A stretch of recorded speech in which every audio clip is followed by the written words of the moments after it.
पाकिस्तान से आई सीमा हैदर सचिन की प्रेमिका है या पाकिस्तानी जासूस, ये जांच से ही पता चलेगा। लेकिन इस बीच जी न्यूज को सीमा हैदर की एक चैट मिली है। इस चैट में नेपाल के बस मैनेजर ने सीमा को उस जगह की लोकेशन भेजी थी जहां से सीमा को हिंदुस्तान के लिए बस पकड़नी थी।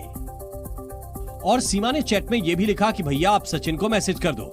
इस चैट में बाकी बची हुई पेमेंट को सचिन से लेने की बात कही गई। दरअसल सीमा के पास पैसे पूरे नहीं थे, जिसकी वजह से बाकी बची हुई पेमेंट सचिन ने की थी। चैट में मैनेजर ने यह भी लिखा कि बाकी की पेमेंट भेजने के बाद स्क्रीनशॉट भेज देना। दरअसल वो चैट सामने आई जिसमें सीमा ने सचिन का नंबर मीना जी के नंबर से सेव किया हुआ था।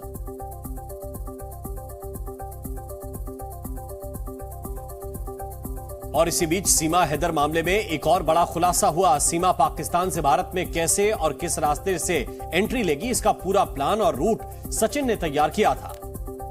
और इस मामले में सचिन मीणा से पूछताछ के बाद एक बड़ा खुलासा हुआ। सीमा हैदर पाकिस्तान से भारत में कैसे दाखिल हो, ये पूरा प्लान सचिन ने तैयार किया था। सीमा पाकिस्तान से किस रूट से होकर भारत में आएगी, ये पूरा रूट मैप सचिन ने बनाया था।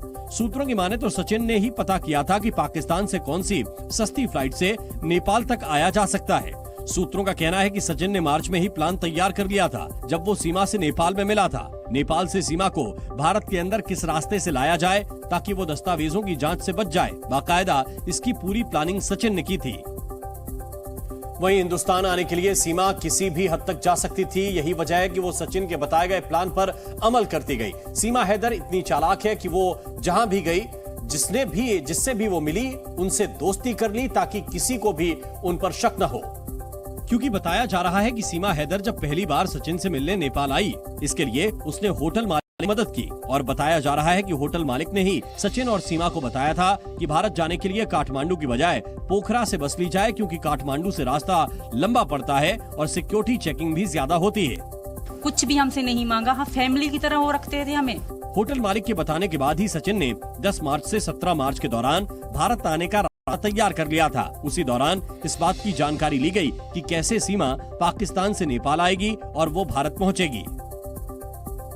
सचिन ने जब पूरी प्लानिंग कर ली, फिर उसके बाद 11 मई को सीमा पाकिस्तान से भारत आने के लिए निकल पड़ी। तय के मुताबिक सीमा हैदर ने कराची से दुबई के लिए फ्लाइट पकड़ी और फिर दुबई के रास्ते नेपाल के काठमांडू पहुंची। यहाँ से सीमा हैदर टैक्सी करके पोखरा गई और फिर सचिन से दिल्ली आने वाली बस की जानकारी ली। क्योंकि सचिन ने पहले से बस की टिकट बुक करा रखी थी, इसीलिए सीमा ने पोखरा से सुबह 7 बजे वाली बस पकड़ी और फिर सुबह 11 बजे के करीब नोएडा में उतर गई। क्योंकि पोखरा के रास्ते जो बस हिंदुस्तान आती है उसमें चेकिंग कम होती है, और इसी बात का सीमा ने फायदा उठाया और हिंदुस्तान में अवैध तरीके से दाखिल हो गई। क्योंकि सीमा हैदर रास्ते भर रील्स बनाते हुए आई, इसीलिए किसी को भी उसके पाकिस्तानी होने पर बिल्कुल भी शक नहीं हुआ। और सीमा हिंदुस्तान आकर लोगों से घुल मिल गई। सचिन के परिवार ने भी सीमा और उसके 4 बच्चों को अपना लिया और सचिन अब अपनी शादी को कोर्ट में रजिस्टर्ड भी कराना चाहता है। और सिर्फ सचिन ही नहीं, सचिन के लिए सीमा भी कुछ भी कर गुजरने को तैयार है। सीमा बार बार ये दावा करती रही है कि वो हिंदुस्तान सिर्फ सचिन के लिए आई है, लेकिन इस बार सीमा अपने प्यार की खातिर रॉ समेत किसी भी जांच एजेंसी से जांच कराने को तैयार है। यहाँ जासूसी करने आई है, हनी ट्रैप करने आई है, आपको लगता है तो इसके बाद भी आप उसका लाई डिटेक्टर टेस्ट कराएं, ब्रेन मैपिंग टेस्ट कराएं, पॉलीग्राफी टेस्ट कराएं। जासूसी के संदेह में घिरी सीमा हैदर ने राष्ट्रपति द्रौपदी मुर्मू को इस संबंध में एक दया याचिका भी भेजी है, जिसमें सीमा हैदर ने कहा कि यूपी एटीएस अभी जांच कर रही है, लेकिन सीबीआई, एनआईए और रॉ जैसी एजेंसियों से भी वो अपनी जांच करवाने को तैयार है। और राष्ट्रपति को भेजी गई याचिका में सीमा की तरफ से यहाँ तक कहा गया कि वो polygraph, brain mapping, lie detector और अपने बच्चों के डीएनए टेस्ट तक के लिए तैयार है। राष्ट्रपति को दी दया याचिका में सीमा हैदर ने खुद को सीमा मीणा बताते हुए अपने पति सचिन मीणा के पैतृक घर में रहने की इजाजत मांगी है। सीमा ने बताया कि उसके पाकिस्तानी पति गुलाम हैदर से 4 साल पहले ही उसका तलाक हो चुका है और सचिन मीणा से उसने पूरे हिंदू रीति रिवाज से शादी की है। अभी तक पाकिस्तान से गोलियां आती थी, आज गोली आई है तो हमें उसे स्वीकार करना चाहिए। याचिका में सीमा की ओर से कहा गया कि जब अदनान सामी को भारतीय नागरिकता मिल सकती है और आलिया भट्ट और अक्षय कुमार यहाँ के नागरिक न होते हुए भी भारत में रह सकते हैं, तो शादी करके अपने पति के घर में क्यों नहीं रह सकती। इस बीच सीमा हैदर के पाकिस्तानी जासूस होने को लेकर असमंजस बना हुआ है। जांच से जुड़े सूत्रों के मुताबिक अभी तक सीमा के जासूस होने से जुड़े कोई ठोस सबूत नहीं मिले, लेकिन उसके बयानों से शक पूरी तरह खत्म भी नहीं हुआ। यही वजह रही कि यूपी एटीएस की टीम 3 दिनों तक सीमा हैदर, सचिन मीणा और सचिन के पिता नेत्रपाल से पूछताछ करती रही। लेकिन पुलिस सूत्रों के हवाले से अब खबर आ रही है कि कई घंटों तक चली पूछताछ के बाद भी सीमा हैदर के खिलाफ पाकिस्तानी जासूस होने का पुख्ता सबूत नहीं मिला और दावा किया जा रहा है कि यूपी एटीएस ने जब सीमा हैदर की दी हुई जानकारी को खंगाला तो उसमें कुछ बातें सच तो कुछ विरोधाभासी निकली। अब तक की पूछताछ के आधार पर यूपी एटीएस ने जांच रिपोर्ट बनाने की तैयारी शुरू कर दी है, जिसमें उसके बयानों का विस्तार से जिक्र होगा। क्या सीमा वाकई सचिन के प्यार में पाकिस्तान से नोएडा आई है? ये गुत्थी सुलझने की बजाय और उलझती जा रही है। इसकी वजह है हर सवाल का सटीक जवाब और सीमा का कॉन्फिडेंस। क्योंकि सीमा ने 18 घंटे की पूछताछ में जिस तरह से बेबाकी से जवाब दिया जैसे उसे किसी ने ट्रेंड किया हो। एजेंसियों को शक है कि सीमा के भारत आने का मकसद कुछ और ही है। यही नहीं, इंटेरोगेशन के दौरान सीमा जिस कॉन्फिडेंस से जवाब दे रही थी उसे देखकर लगता है कि वो अब भी काफी कुछ छिपा रही है। इसीलिए अब जांच एजेंसियां सीमा का साइकोलॉजिकल टेस्ट करवा सकती हैं। इसे लेकर एजेंसियों के बीच मंथन चल रहा है। एजेंसियां आईक्यू, एटीट्यूड और सेक्सोलॉजिकल टेस्ट से सीमा के दिमाग को जांचेंगी। माना जा रहा है कि एजेंसियां टेस्ट की परमिशन के लिए जल्द ही कोर्ट जाएंगी।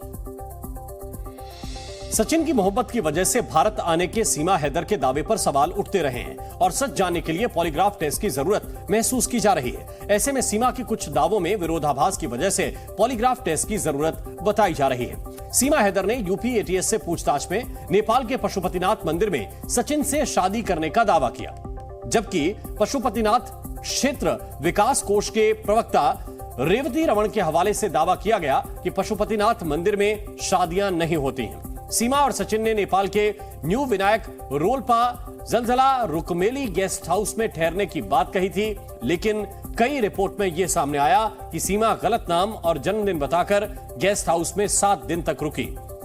सीमा ने पहले खुद को पाकिस्तान के सामान्य गरीब परिवार की बेटी होने का दावा किया, जबकि बाद में यह खुलासा हुआ कि सीमा का भाई और चाचा पाकिस्तानी सेना में काम करते हैं। सीमा ने पबजी के जरिए सचिन के संपर्क में आने का दावा किया, जबकि पबजी पर सीमा ने मारिया खान नाम से अपना अकाउंट बनाया था। सीमा ने यह सच क्यों छुपाया, इसे जानने के लिए पॉलीग्राफ टेस्ट की जरूरत महसूस की जा रही है। सूत्रों के मुताबिक पूछताछ के दौरान अफसरों ने परखा कि सवालों से बचने के लिए सीमा अचानक रोने लगती थी और फिर मुस्कुराकर जवाब देने लगती थी। और सबसे ज्यादा शक इस बात पर पैदा हो रहा है कि सीमा ने किसी सवाल पर आपा नहीं खोया। अक्सर देखा जाता है कि एजेंसियां जब भी पूछताछ करती हैं तो सामने वाले के पसीने छूट जाते हैं। इसके अलावा 18 घंटे की पूछताछ के 2 दिन बाद सीमा ने फिर से मीडिया में इंटरव्यू दिया। उसने उन लोगों को झूठा करार दिया जिन्होंने के झूठ को प्रमाणित किया। इसमें बस सर्विस एजेंसी, नेपाल के होटल मालिक और पशुपतिनाथ मंदिर का बयान शामिल है। जांच एजेंसियों को लगता है कि कहीं ना कहीं कोई है जिसने सीमा को ट्रेंड किया है। सीमा का भारत आना, 50 दिन तक यहाँ रहना, फर्जी आधार कार्ड बनवाना और मीडिया के सामने बेबाकी से जवाब देना, ये सिर्फ रटी रटाई बातें ही हैं। और अब ये जानना काफी अहम है कि सीमा का आईक्यू लेवल कितना स्ट्रॉन्ग है। और इसीलिए सच का पता लगाने में जुटी जांच एजेंसियां सीमा का पॉलीग्राफ टेस्ट भी करवा सकती हैं। पॉलीग्राफ टेस्ट नार्को टेस्ट से अलग होता है। इसके लिए कोर्ट से मंजूरी लेने की जरूरत पड़ती है। सीमा के दावों की हकीकत जानने के लिए जिस पॉलीग्राफ टेस्ट की जरूरत बताई गई उसमें आरोपी को बेहोशी का इंजेक्शन नहीं दिया जाता, बल्कि इसमें आरोपी के शरीर पर कार्डियो कफ जैसी मशीनें लगाई जाती हैं। इन मशीनों के जरिए ब्लड प्रेशर, नब्ज, सांस, पसीना, ब्लड फ्लो को मापा जाता है। इसके बाद आरोपी से उन सवालों के जवाब पूछे जाते हैं जिनमें विरोधाभास होता है। झूठ बोलने पर आरोपी अक्सर घबरा जाता है, इसे मशीन पकड़ लेती है। पॉलीग्राफ टेस्ट के नतीजे सबूत नहीं माने जाते, लेकिन ये सबूत जुटाने का जरिया जरूर होते हैं। सीमा के पॉलीग्राफ टेस्ट की जरूरत महसूस होने की एक बड़ी वजह आर्मी में काम करने वाले लोगों से उसकी कथित दिलचस्पी भी बताई जा रही है। सीमा पर भारतीय सेना से जुड़े लोगों को सोशल मीडिया पर फ्रेंड रिक्वेस्ट भेजने का आरोप लगा था। जब यह मामला सामने आया तो भारत की जांच एजेंसियों के कान खड़े हो गए और जब यूपी एटीएस ने उससे पूछताछ शुरू की तो ये मामला भी सामने आया। यूपी एटीएस ने सीमा से पूछा कि आपने सेना के लोगों को फ्रेंड रिक्वेस्ट क्यों भेजी, इसके पीछे मकसद क्या था। इसके जवाब में सीमा ने कहा कि सचिन के अलावा भी सोशल मीडिया पर मेरे दोस्त थे, मेरे नाम से कई और लोगों ने आईडी बना रखी है, मेरी आईडी किसी और के फोन में लॉगिन है, इससे ही इन रिक्वेस्ट को एक्सेप्ट किया होगा। मैंने सिर्फ फेसबुक चलाया था। सेना से जुड़े लोगों के बारे में मेरे ऊपर गलत आरोप लगाए जा रहे हैं। यानी सीमा ने आर्मी के लोगों को फ्रेंड रिक्वेस्ट भेजने से इनकार किया और सफाई दी कि उसके नाम से जिन लोगों ने सोशल मीडिया पर अकाउंट बना रखे हैं, उन लोगों की गलत हरकत की वजह से उस पर ऐसे आरोप लग रहे हैं।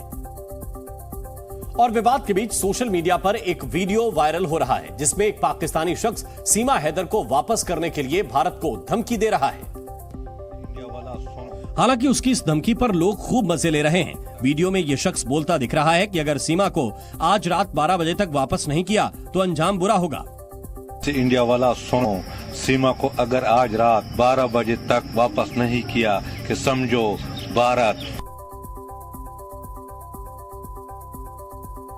फिर नाराज नहीं होना। पाकिस्तानी शख्स के इस वीडियो पर मीम्स की बाढ़ आ गई है। लोग इस वीडियो पर तरह तरह के कमेंट कर रहे हैं। एक यूजर ने कमेंट किया कि वो सब ठीक है, लेकिन ये सिर पर फूल क्यों लगा रखा है।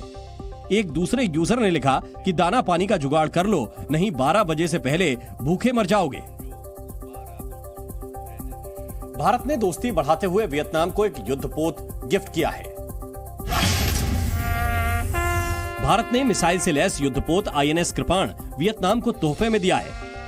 शनिवार को वियतनाम में हुई एक सेरेमनी में navy chief admiral R Harikumar ने INS कृपाण को वियतनाम पीपल्स नेवी को सौंपा। INS कृपाण ने भारतीय नौसेना में 32 साल तक सेवा दी थी। गुजरात में भारी बारिश की वजह से अहमदाबाद एयरपोर्ट पर घुटनों तक पानी भर गया है। जल भराव के कारण यात्रियों को अपनी फ्लाइट के लिए समय पर पहुंचने में परेशानी हो रही है। वाराणसी में गंगा के बढ़ते जलस्तर और तेज बहाव को देखते हुए नाव संचालन पर पूरी तरह से रोक लगा दी गई है। अधिकारियों के मुताबिक फिलहाल गंगा का जलस्तर खतरे के निशान से नीचे है। कभी भी हालात बिगड़ सकते हैं। बिहार के मोतिहारी जिले में भारत नेपाल बॉर्डर के पास 2 चीनी नागरिकों को गिरफ्तार किया गया। दोनों नेपाल के रास्ते भारत में बिना पासपोर्ट वीजा एंट्री करने की फिराक में थे। दोनों को जासूसी के शक में गिरफ्तार किया गया है। Z News.